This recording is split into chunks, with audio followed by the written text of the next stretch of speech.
সকলকে শুভেচ্ছা। আমি ধন্যবাদ জানাচ্ছি মুন্না ভাইকে।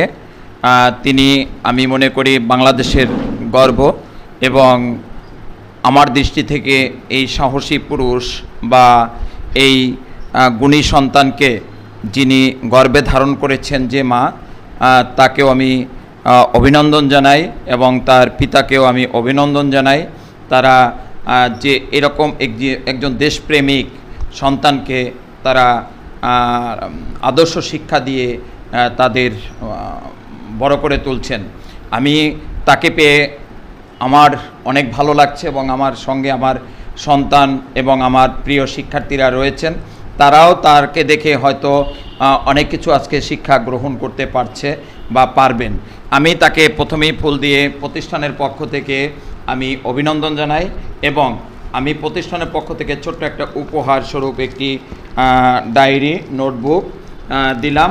কারণ এই নোটবুকে বাদবাকি যে জেলাগুলো পরিদর্শন করবেন, পরিদর্শনে গিয়ে জেলার প্রধান যে নির্বাহী পরিচালক তার একটা স্বাক্ষর গ্রহণ করার জন্য তাকে আমি বিনীত অনুরোধ জানাই। কারণ আজকের যে মুন্নার কালকে তিনি আরও বড় কিছু হতে পারে, তাই তার এই বড় কিছুর পিছনের তার যে ইতিহাস, সে ইতিহাস ধারণ করার জন্য তার এই ডায়েরিটা প্রয়োজন হবে।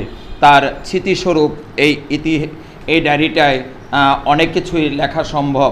এই 31টা জেলা পরিদর্শন করা হয়ে গেছে, 64টা জেলার বাদবাকি জেলাগুলো গিয়ে যেন জেলা প্রতিনিধির প্রধানের কাছ থেকে যেন একটা স্বাক্ষর গ্রহণ করতে পারে, এবং এই স্বাক্ষরগুলোই তার ভবিষ্যতের যে তার পরের প্রজন্ম যারা আসবে তাদের কাছেও একটি সাক্ষী হিসাবে এই ডায়েরিটি প্রমাণ করবে তিনি কতটা ত্যাগী, তিনি কতটা ভালো মানুষ। খুলনা আর্ট একাডেমির পরিবার খুশি হবে এবং তার জীবন পাল্টে যাবে, এরকম নবীনের জীবনে স্বপ্ন দেখবে এই বাংলাদেশকে ভালো কিছু দেওয়ার। তো আমার অভিমত আমি ব্যক্ত করলাম। আর এই প্রতিষ্ঠানের যে একটি সংগ্রহশালা আছে, আপন ইতিহাস নামে আমি এই প্রতিষ্ঠানটা খুলনা আর্ট একাডেমির ঐতিহ্য সংগ্রহশালা নামে আমি এটি পরিচালনা করি। তো খুলনা আর্ট একাডেমি 2003 সাল থেকে পরিচালনা করে বিভিন্ন স্থানে আমরা ভাড়াটিয়া হিসাবে কোনো জায়গায় 2 বছর, কোনো জায়গায় 5 বছর, এভাবে আমরা অতিক্রম করে বর্তমানে 2026 সালে এখনও আছি খুলনা 7 রাস্তার নিকটে ইকবালনগর, আমাদের এই গলিটির নাম ইকবালনগর গার্লস স্কুলের ঠিক পূর্ব পাশের বাড়িতে অবস্থিত আয়শা কটেজ ভবনের নিচতলায়।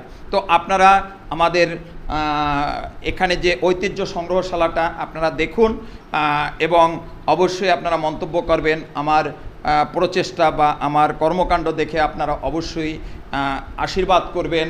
আমার বাবাকে আমি হারিয়েছি 2022 সালে। সেই 2022 সাল থেকে বাবাকে হারিয়ে যে আমি যে কষ্টে ব্যথায় ব্যথিত হয়েছি, সেই ব্যথিত স্থান থেকে আমার বাবার জুতা জোড়া, আমার বাবার হুক্কা, আমার বাবার ব্যবহৃত সেই একটি বৈঠা, তার যে নৌকা চালাতো, সে একজন কৃষক ছিলেন, একজন ব্যবসা করতেন, তো তার নৌকার বৈঠাটা আমি এখানে যত্ন করে রেখেছি। তো বাবার ব্যবহৃত যে বিষয়গুলি নিয়েই আমার যাত্রা শুরু হয়, এবং পিতলের ঘটি এবং তার যে ব্যবহৃত হুক্কা, এই বিষয়গুলি নিয়ে আমি ব্যবহার শুরু করে ঐতিহ্যর আমার যাত্রা শুরু হয়। বর্তমানে আমার 300-র উপরে আমার সংগ্রহশালায় ঐতিহ্য রয়েছেন, এবং তারই সঙ্গে আরও রয়েছেন, আমাকে উপহার দিয়েছেন কয়রা থেকে, খুলনা কয়রা থেকে আমাদের আব্দুল হক শিল্পী, উনি দিয়েছেন আপনার ফুটা পয়সা। তার পারিবারিক ঐতিহ্য হিসাবে, সম্পদ হিসাবে ছিলেন ফুটা পয়সা। এটি 1944 সালে এটি তৈরি, এটা ব্রিটিশরা পরিচালনা করতেন। আরও একটা পয়সা উনি দিয়েছেন শিল্পী আব্দুল হক, তিনি আরেকটা দিয়েছেন 1 পয়সা। এটি পাকিস্তান পিরিয়ডে এখানে পরিচালনা করতেন এই টাকাটা। এটি হলো 1962 সালে, এবং বাংলাদেশ সরকার গঠনের পরে আরও 2টা পয়সা আমার কাছে আছে 1 পয়সা করে, এবং অন্য বাংলাদেশের পয়সাগুলি আপনার একটু দেখান। এখানে অনেক পয়সাই আমার কাছে আছে, 10 পয়সা, 5 পয়সা, এবং আরও যারা ভালোবাসার শুভাকাঙ্ক্ষী রয়েছেন, ভালোবাসার শুভাকাঙ্ক্ষী যারা রয়েছে তারা বিভিন্ন দেশের পয়সা দিয়েছেন, এবং বাংলাদেশি মুদ্রা আরও রয়েছেন, কিছু কাগজের টাকা, এই যে 1 টাকায় 3 হরিণ এবং বিভিন্ন সময়ের যে টাকাগুলো সেই কাগজের প্লাস্টিকের 10 টাকা এবং 60 গম্বুজ ব্যবহৃত 20 টাকা এবং এখানে আরও আছে 5 টাকার নোট, এগুলোর সবই বাংলাদেশের টাকা। 2 টাকা দোয়েলের 2 টাকা, হরিণের 3 টাকা, এই যে 3টা আছে হরিণের নোট, 1 টাকার নোট 3টা আছে আমার কাছে, এই যে দেখুন। তো এই যে বাংলাদেশি টাকা এবং অন্যান্য বিষয়গুলি যা রয়েছে, হ্যাঁ, কাজে তারা ব্যবহার করে। এবং এই ঘটিটা আমার বাবা ব্যবহার করত। এত বড় ঘটি থেকে কি করা হতো, এই ঘটি থেকে মূলত এক সময় আমাদের পূর্বপুরুষরা দেখতাম একজন অতিথি আসলে জল দিয়ে কিন্তু ঘটিতে এভাবে আপ্যায়নটা প্রথম শুরু করতো বরিশালে। এবং এখানে আরও বেশ কিছু বিষয় দেখেন, এখানে একটি প্রদীপ ল্যাম্প আছে, এটি পিতলের। তো এটি দেখা যায় আমরা এটার উপরেও একটা অংশ ছিল, তো এটি এন্টিক্সে চলে গেছে, এটি টোটালটাই পিতলের বডি। তো এই বিষয়টা এখন আর আমাদের দেশে প্রচলন নেই। এবং আমার কাছে আছে হেরিকেন, হ্যাজাক লাইট এবং বিভিন্ন সময়ের যে আমাদের ইলেকট্রনিক্স পণ্যগুলো এবং ক্যামেরা এবং বিভিন্ন রকমের বিষয় এখানে আরও সংগ্রহ করা আছে।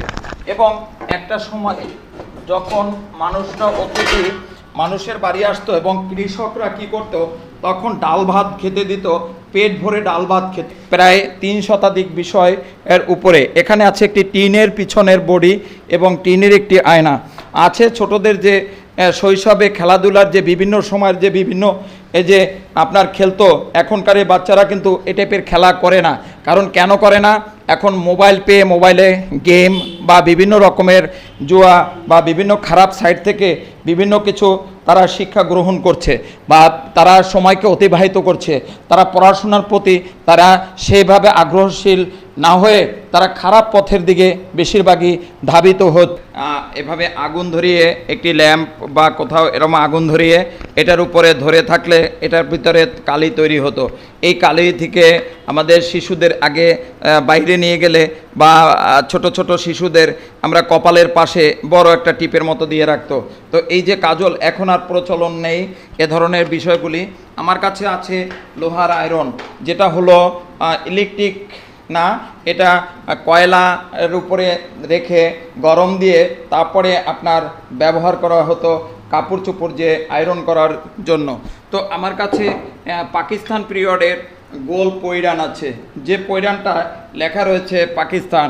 তো আমার কাছে এখানে একটি টেরাকোটা আছে, যে টেরাকোটা আমাকে একজন শিল্পপতির বাসা থেকে দিয়েছেন। তবে এই তাদের পারিবারিকভাবে তারা এটা ঐতিহ্য হিসাবে ছিল।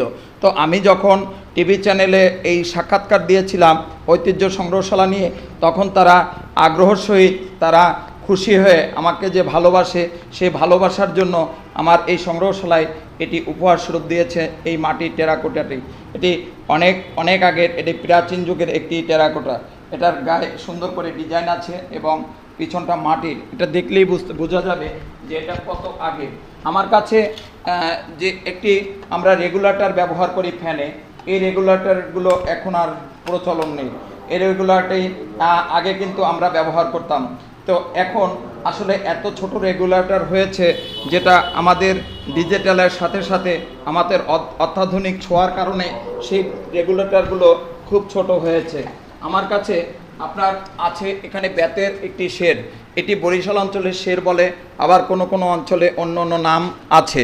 তো আমি বলবো এইটা হলো শিল্প, এটা হলো একজন মানুষ বেত থেকে তৈরি করে একজন সুন্দর করে একজন কুটির শিল্পের কাজ করত বা একজন গুণী মানুষ হিসাবে তিনি ছিলেন।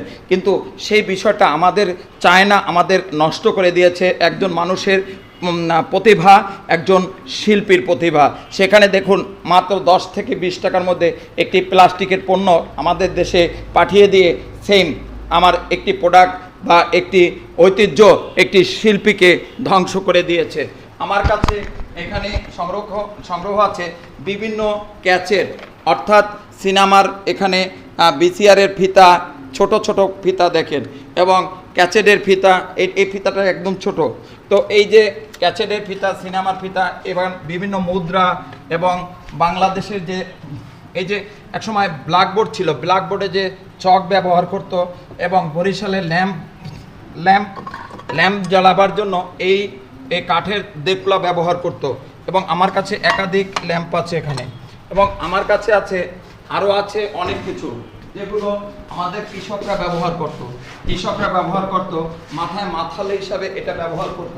আমার কাছে আছে একজন মিস্ত্রির যে জীবনের সাথে যে সংগ্রাম করা, কাঠ ছিদ্র করে লোহা মেরে তার একটি